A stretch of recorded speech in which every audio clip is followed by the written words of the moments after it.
विश्व सत्संग सभा के अध्यक्ष महोदय और कुशल विवेकी संचालक जी और दूर दराज से आई सभी सज्जनगण, भक्तगण, माताएं, बहनें, सभी को मैं हाथ जोड़कर प्रणाम करता हूँ। जो कुछ भी गलतियाँ हो जाए उन्हें क्षमा करें।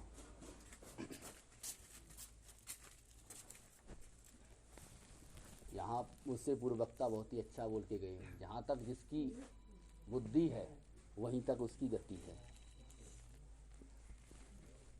और जैसे समझिए क्लास में बच्चे पढ़ते हैं, अगर फर्स्ट क्लास के बच्चे को अगर आप 8 की पढ़ाई पढ़ाएं या हाई स्कूल की पढ़ाई पढ़ाएं तो वो समझ नहीं पाएगा, लेकिन वो भी पढ़ाई सत्य ही है। तो हमारे यहाँ पर सभी तरह के अपने को स्तर हैं चैतन्य के। तो भगवान श्री कृष्ण ने, गीता की ही बात चल रही है तो गीता से ही मैं बोलूँगा। गीता में एक श्लोक आता है, भगवान कृष्ण अपने को क्या बताते हैं और कैसे हैं और क्या बोलते हैं। वो कहते हैं, यो माम पश्यति सर्वत्र, यो माम पश्यति सर्वत्र, जो मुझको सब जगह देखता है। यो माम पश्यति सर्वत्र, सर्वम च मयि पश्यति, और सब में मुझको देखता है। मतलब यो माम पश्यति सर्वत्र, जो मुझको सब जगह देखता है और सब में मुझको देखता है सब।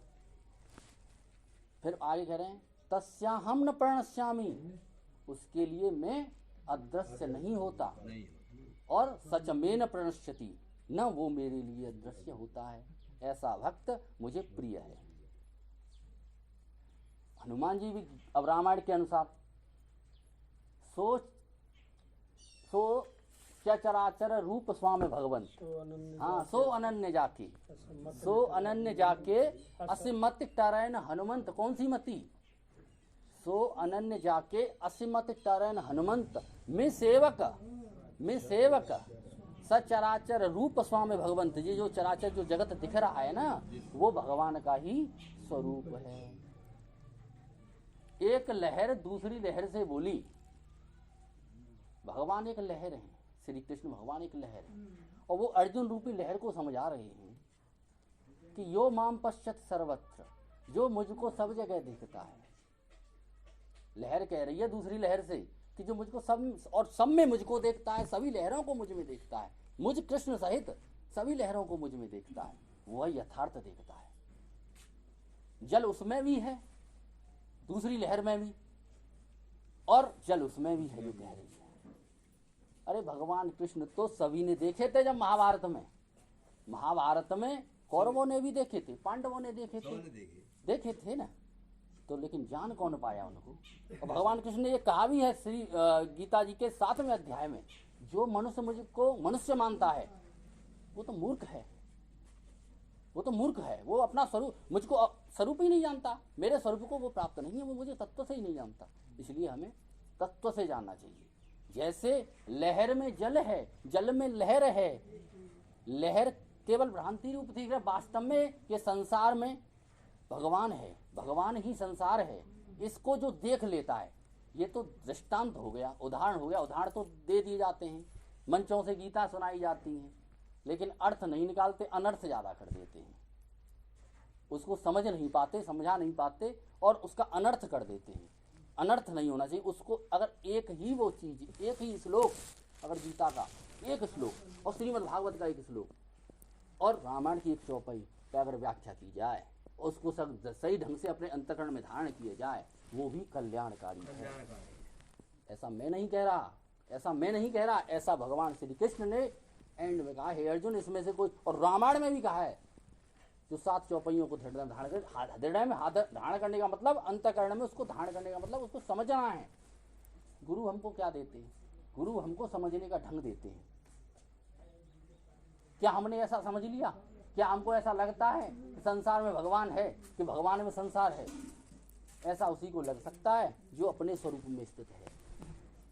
ईशावास्य उपनिषद में जो आर्य समाज भी उसको मानता है, उसमें एक श्लोक आता है कि आत्मा में सब है और सब में आत्मा है, आत्मा से भिन्न कुछ भी नहीं है।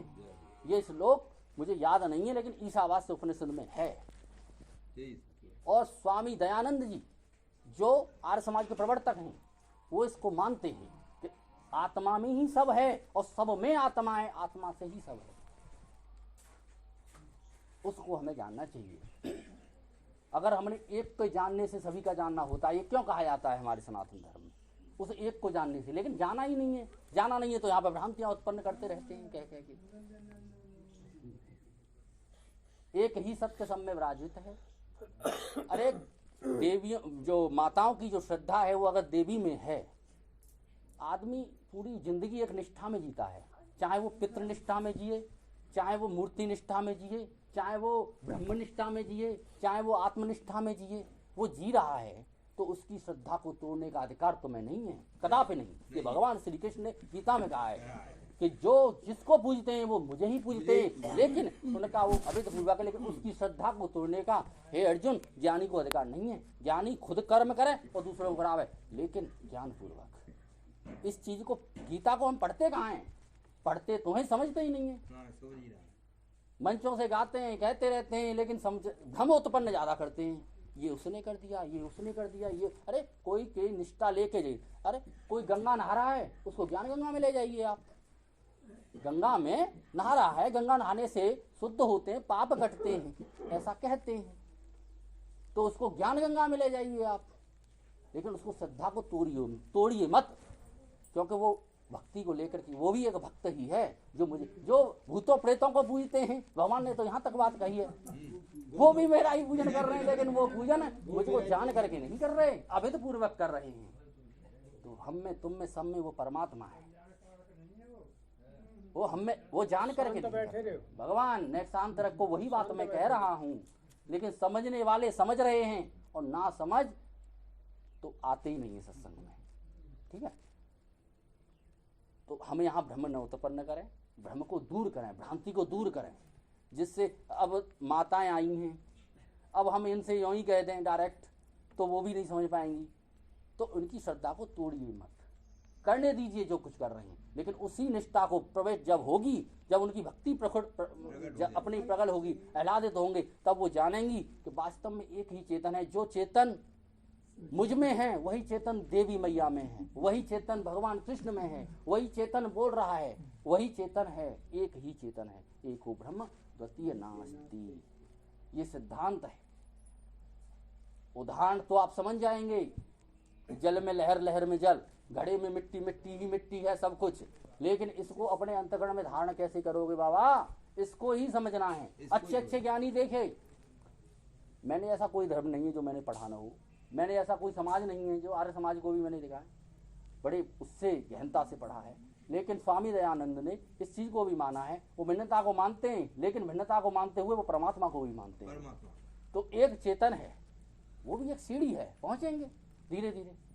हम यहाँ पर कुतर्क न करें, तर्क करें, कुतर्क न करें, उसको बुद्धि में धारण करें। भगवान कृष्ण ने कहा जो मेरी भक्ति करता है, जो मुझको प्रेम पूर्वक भजता है, मैं उसको ऐसा बुद्धि योग देता हूँ, बुद्धि योग, ज्ञान योग, जो मुझको प्राप्त कर लेगा, तत्व से जान जाता है। वो कौन सी ज्ञान रूपी नेत्र है जिसको भगवान अर्जुन ने अपना विराट स्वरूप दिखाया था। जगत ही उसका विराट स्वरूप है। उसी में अर्जुन ने देखा कि हे भगवान, तुम में ही जा रहे हैं, तुम में ही आवागमन कर रहे हैं, सभी मृत्यु को प्राप्त हो रहे हैं, लेकिन तुम तो चलो, तुम तो अपने स्वरूप को जान गया। तब कहा है अर्जुन ने कि मेरी स्मृति को मैं प्राप्त हो चुका हूं, मैं अपने आत्म स्वरूप में स्थित होकर के, वो कह रहा है अर्जुन बाद में कि अर्जुन हे कृष्ण भगवान, अब मैं तैयार हूं, क्योंकि आत्मा मारे से मरता नहीं है और केवल वही है, उसी को हमको जानना चाहिए। इन्हीं शब्दों के साथ मैं अपनी वाणी को विराम देता हूँ। जय श्री कृष्णा, जय श्री राधे। देखो हमारे शास्त्र